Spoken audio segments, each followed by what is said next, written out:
Dear student, आज के इस वीडियो लेक्चर में मैं फोर्थ सेम मैकेनिकल इंजीनियरिंग के लिए हाइड्रोलिक्स एंड न्यूमेटिक्स के चैप्टर 4 फ्लो थ्रो पाइप के बारे में एक्सप्लेन करूंगा, डिस्कशन करूंगा।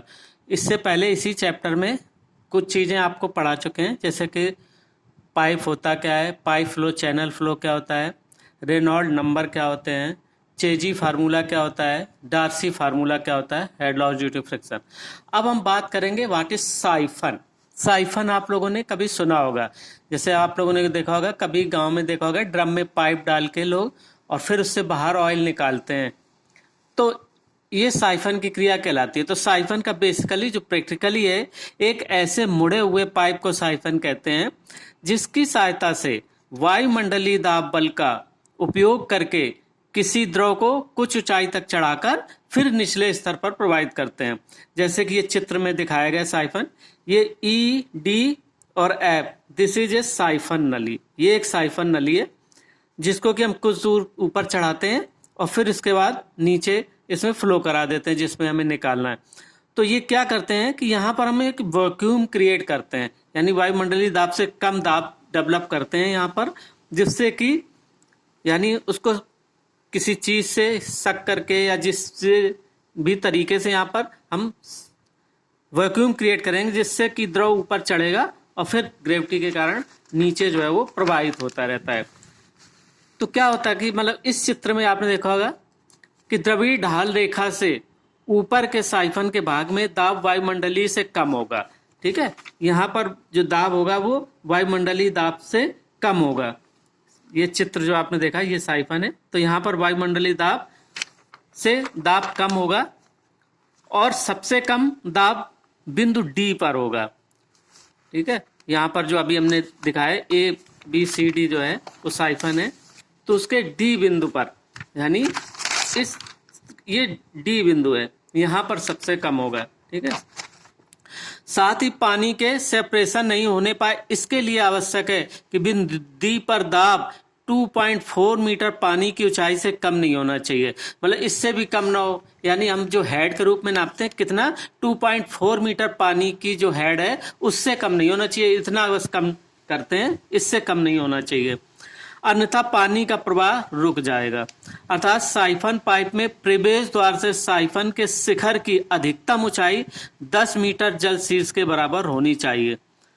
यानी जो मैक्सिमम जो हाइट होती है, यानी इस प्रवेश द्वार से, यानी ये जो साइफन का प्रवेश द्वार है, यहाँ से जो मैक्सिमम हाइट है वो 10 मीटर पानी के ज्यादा नहीं होनी चाहिए, इतने के बराबर होनी चाहिए, जबकि पाइप समान व्यास का हो।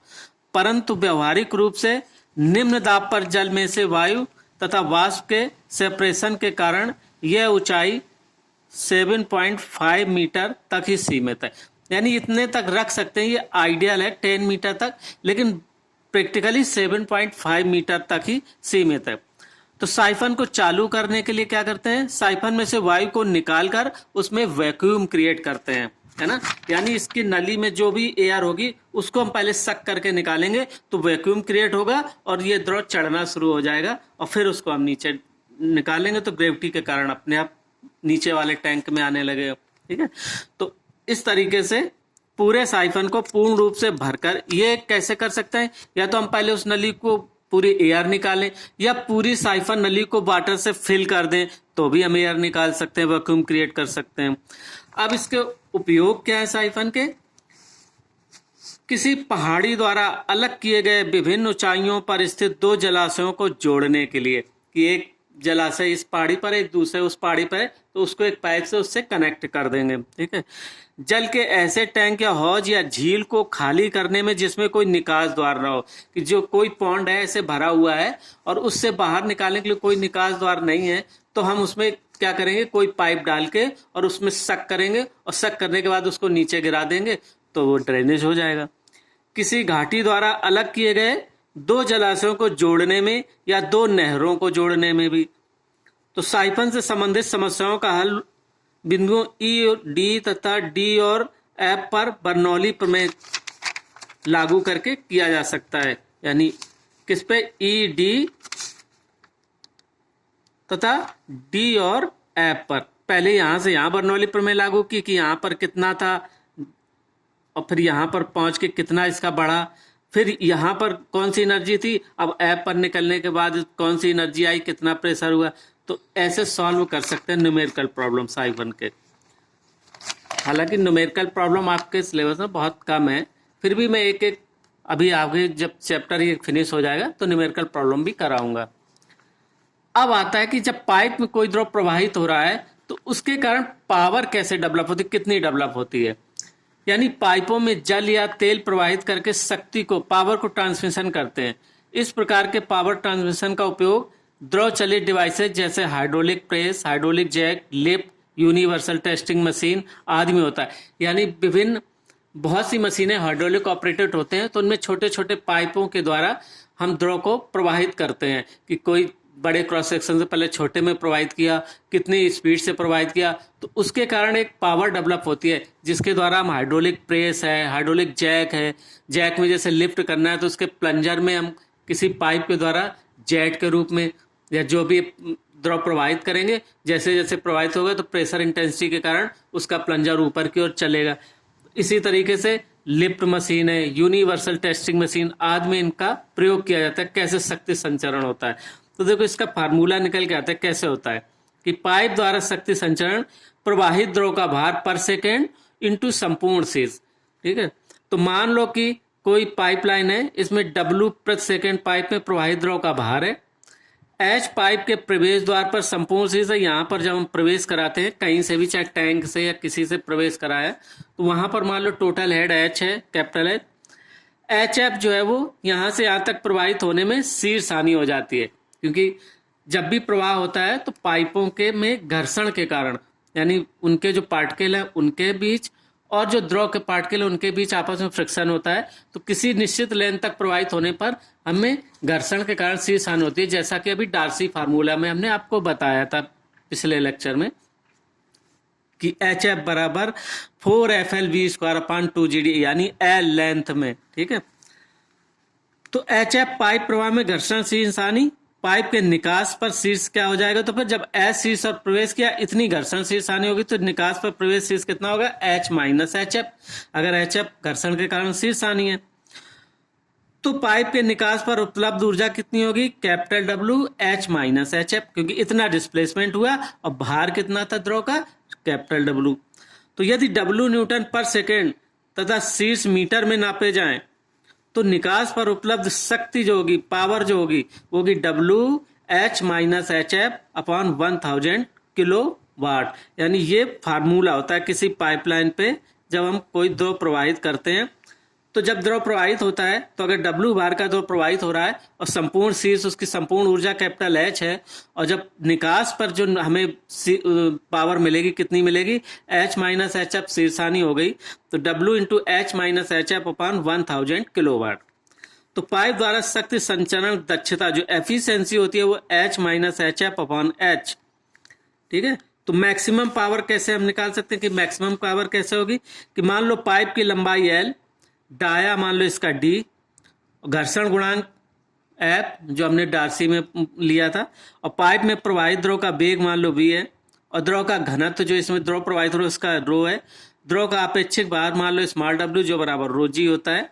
ये सारी चीजें मान लें तो कैपिटल W बराबर होता है small W A into B, क्योंकि small W is the specific weight, A into B is the volume. ठीक है, जहां A area of the pipe है। तो अब capital W equal to rho G π/4 D², क्योंकि डाया D है तो एरिया हो जाएगा π/4 D² इंटू B। तो अब क्या करते हैं, HF बराबर 4FLV²/2GD होता है। अगर HF का मान होता है तो ये होता है डार्सी इक्वेशन। तो बाई डार्सी इक्वेशन हमने ये निकाला था, तो पावर P इक्वल टू क्या हो जाएगा, रो G πD² V/4 into 1000 H minus 4FLV²/2GD। अब इसमें वैल्यू रखी ना, तो इसमें वैल्यू रखने के बाद क्या हो जाएगा भाई, W का मान रख दिया, W का इस वाले फार्मूले में W का मान ये रखा और HF का मान ये रखा और अपन 1000 था ही, तो अब इसको जब कैलकुलेशन करेंगे, ये मान रखो कि अपने आप कैलकुलेशन करते जाओगे, आगे आता जाएगा। ठीक है, कैलकुलेशन करोगे तो हॉर्स एस शक्ति P बराबर क्या निकल आएगी, ये चीज निकल आएगी। तो फॉर मैक्सिमम, अब मैक्सिमम के लिए हम क्या करते हैं, मैक्सिमम मिनिमम के लिए डी ओवर डी एक्स यानी डिफ्रेंसिएशन करते हैं। तो डीपी ओवर डीवी का हमें डिफ्रेंसिएशन करना है। तो ये डिफ्रेंसिएशन करेंगे तो वी का यहाँ पर एक वी है, तो वी का डिफ्रेंसिएशन हो जाएगा, जो वैल्यू आएगी वो कितनी हो जाएगी, इतनी। यानी क्या होता है डिफ्रेंसिएशन, एक्स का डिफ्रेंसिएशन करेंगे तो क्या हो गया, तो 1 - 1 0 यानी 1। तो h - 3 × 4 FL और V3 का हो जाएगा V² अपॉन 2GD बराबर 0। तो इसको वैल्यू यहाँ पर रख देंगे तो कैपिटल H और इस हेड लॉस HF में एक संबंध आ जाएगा कि अधिकतम शक्ति के लिए H बराबर 3HF। तो अधिकतम दक्षता क्या होगी, H - H/3 अपॉन H, क्योंकि दक्षता का फार्मूला क्या था, H - HF अपॉन H। तो H माइनस, अब HF हो गया ये HF बराबर H/3।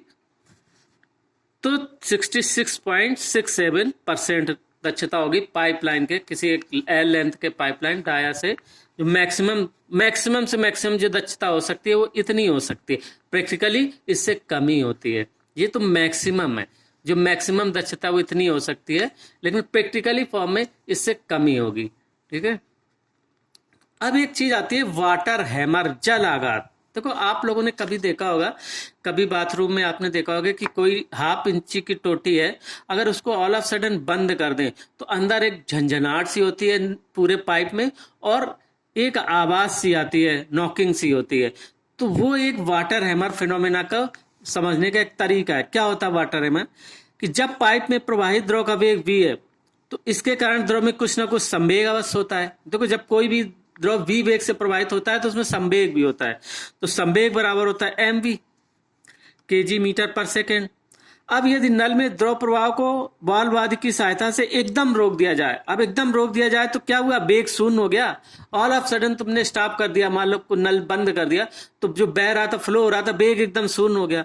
तो जब वेग शून्य हो गया तो संवेग परिवर्तन भी हुआ, और वो ऑल ऑफ सडन हुआ, यानी टाइम t कम लगा। तो संवेग परिवर्तन की दर जो होती है वो होती है संवेग परिवर्तन की दर delta m upon delta t। तो delta mv upon delta t। तो अगर अब डेल्टा t बहुत कम है तो संवेग परिवर्तन की दर का मान ज्यादा हो जाएगा, है ना।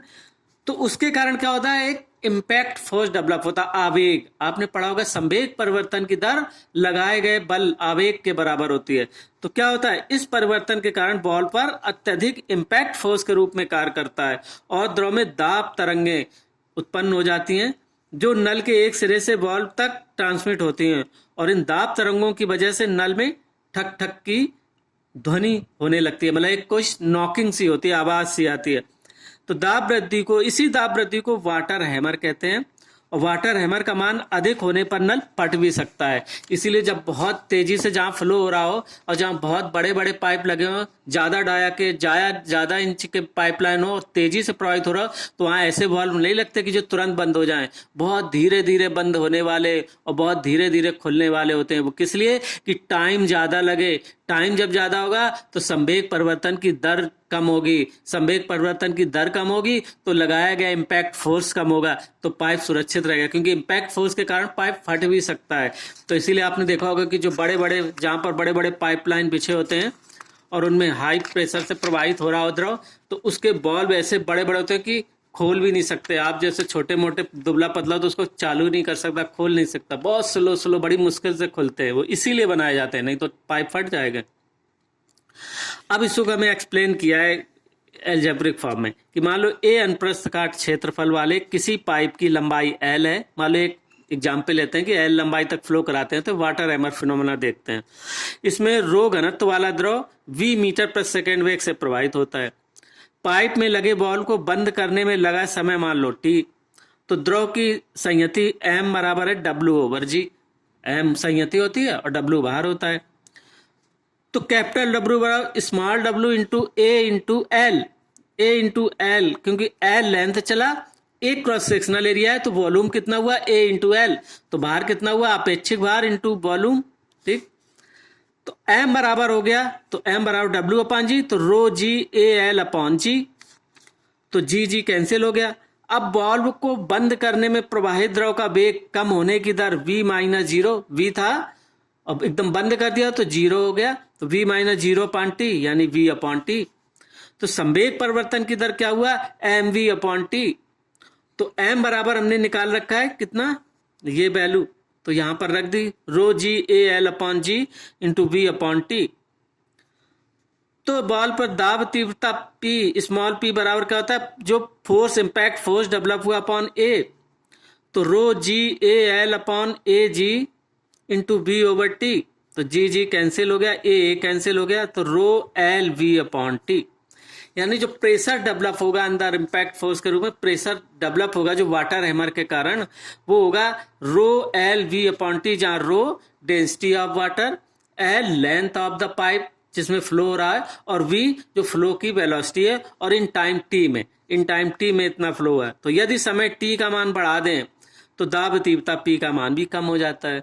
अतः बॉल वाल्व को धीरे धीरे बंद करना चाहिए, यानी अगर हमें वाटर हैमर से बचना है तो बॉल वाल्व को धीरे धीरे बंद करना चाहिए। तो देखो भाई, प्रेशर इंटेंसिटी होती है एफ अपॉन ए, इम्पैक्ट फोर्स, और एफ बराबर क्या हुआ, एम इंटू ए, और एम इंटू एम बराबर क्या हुआ, जो हमने ये निकाला, यही सारी वैल्यू यहाँ पर रख दी, तो हमें प्रेशर इंटेंसिटी का मान निकाला जो वाटर हैमर जो डेवलप कर रहा है, जो जल आघात डेवलप कर रहा है। ठीक है, तो इसलिए अगर इस प्रेशर इंटेंसिटी को जो वाटर हैमर यानी जो प्रेशर फोर्स डेवलप हो रहा है उसको कम करना है, इंपैक्ट फोर्स को कम करना है, तो हमें बॉल बॉडी को बहुत धीरे धीरे बंद करना चाहिए, क्योंकि ऑल ऑफ सडन बंद करोगे तो वेलोसिटी टाइम टी कम हो जाएगा, और velocity all of sudden zero हो जाएगी, तो v अपॉन टी से इस p का मान बढ़ जाएगा।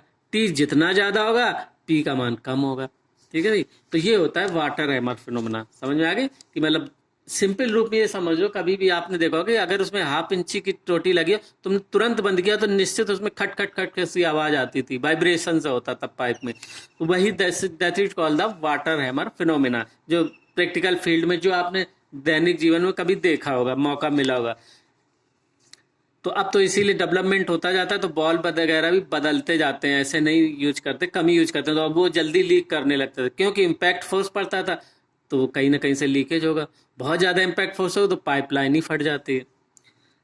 अब एक चीज आता है, व्हाट इज एंकर ब्लॉक। अब एंकर ब्लॉक क्या होता है, देखो जमीन के ऊपर बिछाई जाने वाली पाइपलाइनों के लिए एंकर ब्लॉक एक प्रमुख अवयव है। एंकर ब्लॉक जल आपूर्ति से संबंधित एप्लीकेशन में जहां तक पाइपलाइन का जल आघात रोटी यानी थ्रस्ट रेजिस्टेंस होना वांछित हो, जटिलता से प्रयोग किया जाता है। एंकर ब्लॉक का प्रमुख कार्य पेन स्टॉक पाइप को फिक्स करना तथा पाइप को किसी दिशा में गति करने की अनुमति न देना है ना। यानी इसको जब पाइपलाइन हम बिछाते हैं तो बीच में ये कहीं लगा देते हैं, यानी जैसे टरबाइन में पेन स्टॉक से पानी टरबाइन में हम प्रोवाइड करते हैं। अब शायद हाइड्रोलिक मशीन आपके नहीं आगे है, वाटर टरबाइन है, जब टरबाइन आएगी तो उसमें ये एंकर ब्लॉक को किसी दिशा में गति करने की अनुमति न देना, ये इस एंकर ब्लॉक का काम है। तो ये जो है, अब इस एंकर ब्लॉक को प्रायः 4x पूल यानी अग्रताल कुंड तथा दाब पाइप की संधि कनेक्शन, दाब पाइप तथा पावर हाउस के बीच कनेक्शन तथा जहां दाब पाइप अपनी दिशा बदलता है पर इंस्टॉल किया जाता है।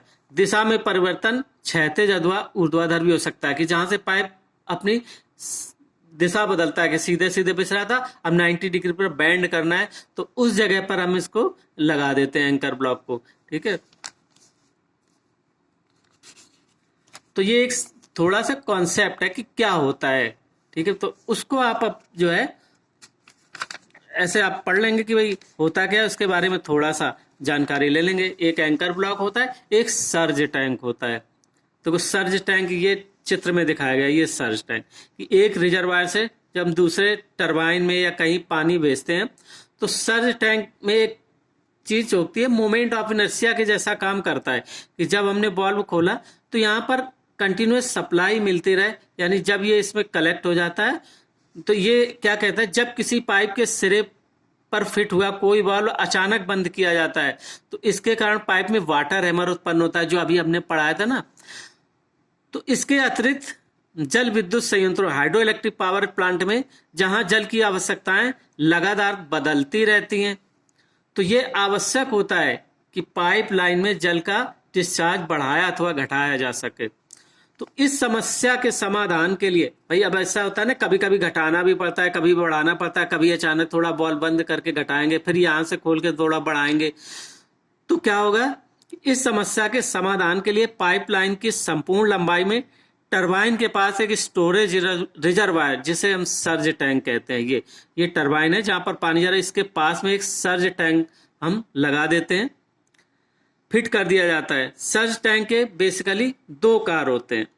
एक तो होता है पाइपलाइन के प्रवाह में तेजी से होने वाले परिवर्तनों के कारण दाब परिवर्तनों को कंट्रोल करना, जिससे वाटर हैमर की समस्याओं को समाप्त किया जा सके। आवश्यक वाटर हेड उपलब्ध कराकर टरबाइन को भेजे जाने वाले जल की मात्रा को नियंत्रित करना, कि देखो जब ऑल ऑफ सडन ये तेज खुल गया तो ज्यादा पानी आ गया तो इसमें कलेक्ट हो गया, और जिस समय यहाँ पर कमी आ गई तो इससे इसमें प्रवाहित हो गया। तो लगातार हेड कांस्टेंट हमें बनाना है, जैसे कि आवश्यक है वाटर हेड उपलब्ध कराकर टरबाइन को भेजे जाने वाले की नियंत्रित करना है, कि अगर इतना कम है तो हमने मान लो ये बॉल बंद किया, ये नहीं बंद किया, तो जो एक्स्ट्रा पानी आ रहा वो इसमें चला जाएगा, फिर हमने इसको धीरे से फिर बंद कर दिया। तो इतने बीच में वाटर हैमर डेवलप नहीं होगा, कि हमने इसको मान लो धीरे से बंद किया, कम रेगुलेट करना है कि मान लो टरबाइन में हमें कम पानी भेजना है तो हमने इसको थोड़ा सा कम किया, अब कम किया लेकिन इस वाल्व से तो पानी बराबर आ रहा है, तो ये सर्ज टैंक में कलेक्ट हो जाएगा। सर्ज तब फिर आके इसको भी बंद कर देंगे, फिर इसको खोलेंगे, अगर बढ़ाना है तो फिर इसको खोलेंगे, तो जब तक इसको खोलेंगे उससे पहले इससे पानी इसमें आ जाएगा।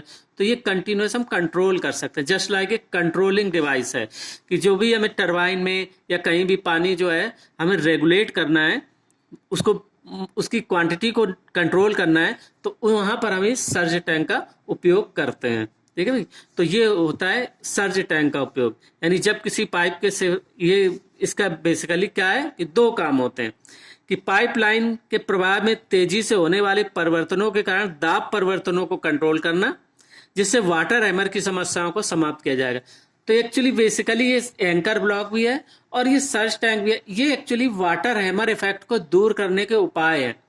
क्योंकि अब ऐसा नहीं हो सकता कि भाई देखो रिजर्वायर से जो चल रहा है लगातार, अब टरबाइन के पास कोई ऑपरेटर है, अब इसको हमें पानी कम करना, तो ऑल ऑफ सडन इसको कम किया तो तुरंत वाटर हैमर डेवलप ना हो, ये पानी यहाँ पर सर्ज टैंक में चला जाएगा, तब तक फिर ये बॉल बंद कर दिया जाएगा। फिर जैसे हमें बढ़ाना है तो इसको खोलेंगे, जब तक इसको खोलेंगे उससे पहले इससे पानी इस पे आ जाएगा। तो ये कंट्रोल सिस्टम है जस्ट लाइक, तो इसको हम कहते हैं सर्ज टैंक। ठीक है, तो आज के इस लेक्चर में इतना ही। अब नेक्स्ट लेक्चर में आपको बताएंगे कि विभिन्न प्रकार के शेष हानियां कौन कौन सी होती हैं, और फिर इसके बाद इसकी न्यूमेरिकल प्रॉब्लम कैसे सॉल्व करते हैं, किन किन सब्जेक्ट्स होती हैं। तो हम तीसरे लेक्चर, ये अभी इस चैप्टर का दूसरा लेक्चर है, वो हम तीसरे लेक्चर में आपको एक्सप्लेन करेंगे। Okay, thank you. और इसको वीडियो देखने के बाद आप अपने कमेंट बॉक्स में ही भेजें जो भी अटेंडेंस है। Thank you.